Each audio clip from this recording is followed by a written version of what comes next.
लंडनची वारी पंढरपूरच्या दारी जाण्यासाठी रवाना झाली आहे आणि ते ज्यांच्या प्रयत्नातून झाले आहे त्यांच्याशी आपण अगोदर बोलूयात आणि मग सुरुवात करूयात. नमस्कार, सर. रामकृष्ण हरी. तुमचं नाव? अनिल खेडकर. ओके. आणि बऱ्याच जणांना असा प्रश्न पडलाय की वारी आपली ग्लोबल स्तरावर तुम्ही पोहोचवले की हा पठ्ठ्या आहे तरी कोण, त्यामुळे तुमच्याबद्दल थोडक्यात नाही, सांगा, कुठून आहात किंवा. हा पठ्ठ्या तसं काही कामाचा नाहीये. कारण नाही असं कसं. सगळं काय ते प्रत्येक जण इम्पॉर्टंट आहे. वारीमध्ये चालणारे 10 लाख लोक इम्पॉर्टंट आहे. बरं. आपण फक्त गाडीचे बस ड्रायव्हर आहेत. बसमध्ये 51 सीट असतात, ते सीट महत्वाचे आहेत. नाही तर एकटा बस ड्रायव्हर गाडीला काहीच करू शकत नाही. ओके. तर त्यामुळं बाकीचे पण इम्पॉर्टंट आहेत. माझं नाव अनिल खेडकर. मी 2008 सालापासून लंडनला स्थायिक आहे. आणि मूळ गाव अहिल्यानगरमध्ये, पाथर्डी तालुक्यात चिंचपुरी इथे. पण त्याच्यानंतर सर्व शिक्षण वगैरे पुण्याला झालं आणि 2008 सालापासून लंडनला स्थायिक आहे. आणि म्हणून तर लंडनला असल्यामुळे ग्लोबल वारीची संकल्पना आली. वा. आणि हे सगळं करणं सोपं नव्हतं अर्थातच.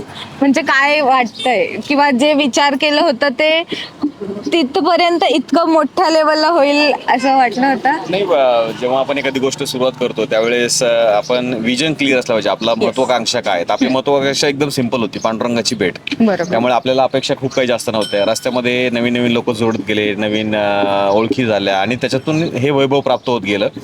ज्यावेळेस तुमचं मनामध्ये भावना चांगली असते की तुम्हाला आपल्या पांडुरंगाची, वारकरी संप्रदायाची सेवा करायची, बरोबर. त्यावेळेस लोक ऑटोमॅटिकली तुम्हाला चांगले जोडत जातात. फक्त भारतातूनच नाही तर भारताबाहेरून पण लोक तुम्हाला जोडले जातात. बरोबर. आणि मला सांगायला आनंद होतो की 22 देशातून लोक आपल्याला या ग्लोबल वारीसाठी जोडलेले आहेत.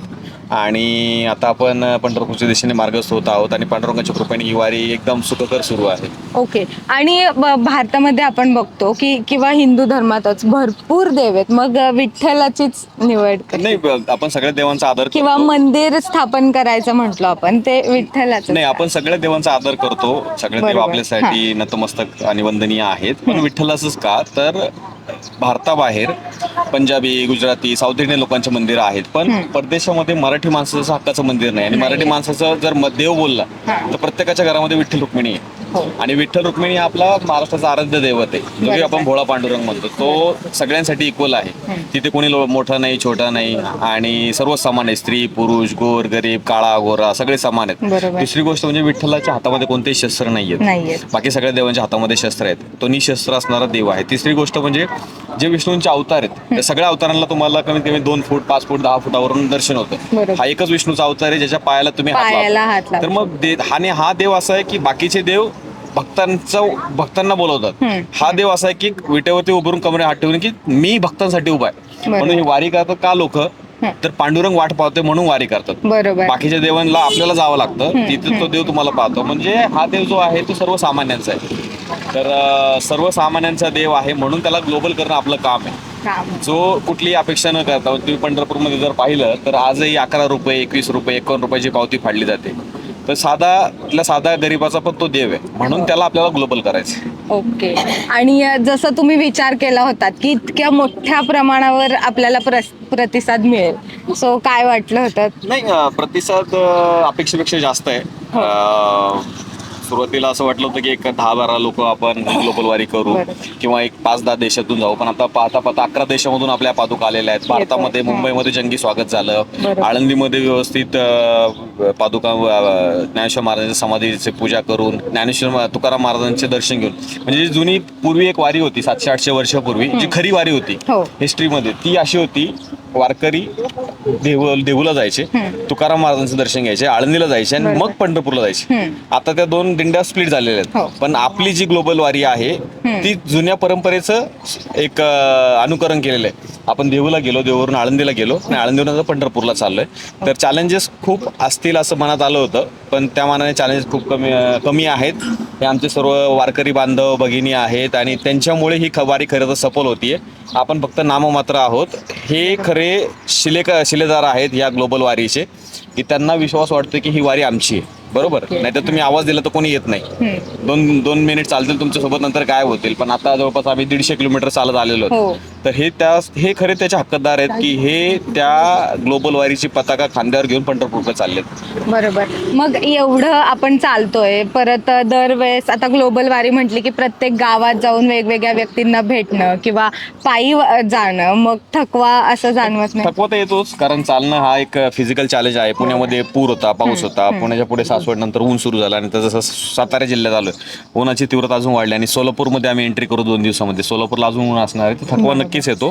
पण रोज सकाळी उठल्यावरती एक एनर्जी असते, ती एनर्जी तुम्हाला पुढे ड्राईव्ह करत जाते आणि हळूहळू दिवस कमी होत चाललेत.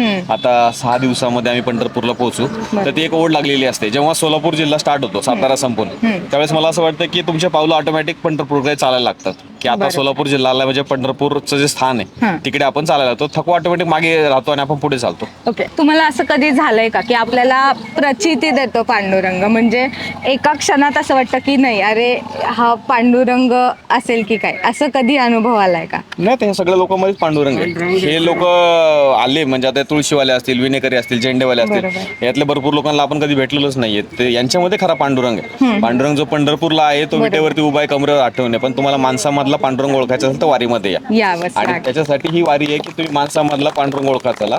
आणि तिथं देव भेटणार आहे. भरपूर वारकरी फक्त कळसाचं दर्शन करून माघारी जातात. त्यामुळे हे खरे पांडुरंग आहेत, हे खरे रुक्मिणी आहेत. यांचं दर्शन करत करत आपल्या पंढरपूरला जायचं. आणि ग्लोबल वारी आपण हे करत होतो, परमिशन्स अँड ऑल, त्यात खूप टाइम लागणार आहे. सो किती दिवस अगोदरपासून तयारी चालू होती किंवा? नाही, याच्यामध्ये मागच्या वर्षी मी पंढरपूरवरून लंडनला पादुका घेऊन गेलो 22 देशामधून. त्यामुळे बऱ्यापैकी माहिती होतं कोणत्या देशाचे विजा लागतात, गाडीला कार्नेट लागतो, नंतर कोणत्या देशामध्ये आपल्याला बॉर्डर क्रॉसिंगला कस्टमला प्रॉब्लेम येऊ शकतात. म्हणून आपण यावर्षी एक 10-11 कंट्रीज केल्या. लंडन ते जॉर्जिया आपण बाय कार केलं. 11 देश त्यामध्ये युरोपचे झाले आणि जॉर्जियावरून विमानाने आपण मुंबईला आलो. कारण China, Russia, Kyrgyzstan, Uzbekistan, Kazakhstan त्या देशामध्ये आपले मराठी लोक जास्त नाही. मग तिथे अननेसेसरी वेळ घालवत नाही. म्हणजे मुंबईला आलो, मुंबईवरून आळंदीला सुरुवात झाली. तर चॅलेंजेस आहेत, विजा, त्या देशामध्ये गाडीचं परमिट, गाडीचं इन्शुरन्स, हेल्थ इन्शुरन्स, तुमचे तिथले क्लायमेट चेंज. काही ठिकाणी आता बर्फ पडतोय, काही ठिकाणी उन्हाळा चालू आहे, काही ठिकाणी पावसाळा आहे, क्लायमेट चेंज. पण आय थिंक आता ते बऱ्यापैकी टेक्नॉलॉजीमुळे इझी झालं की तुम्ही प्री प्लॅन करू शकता त्याला.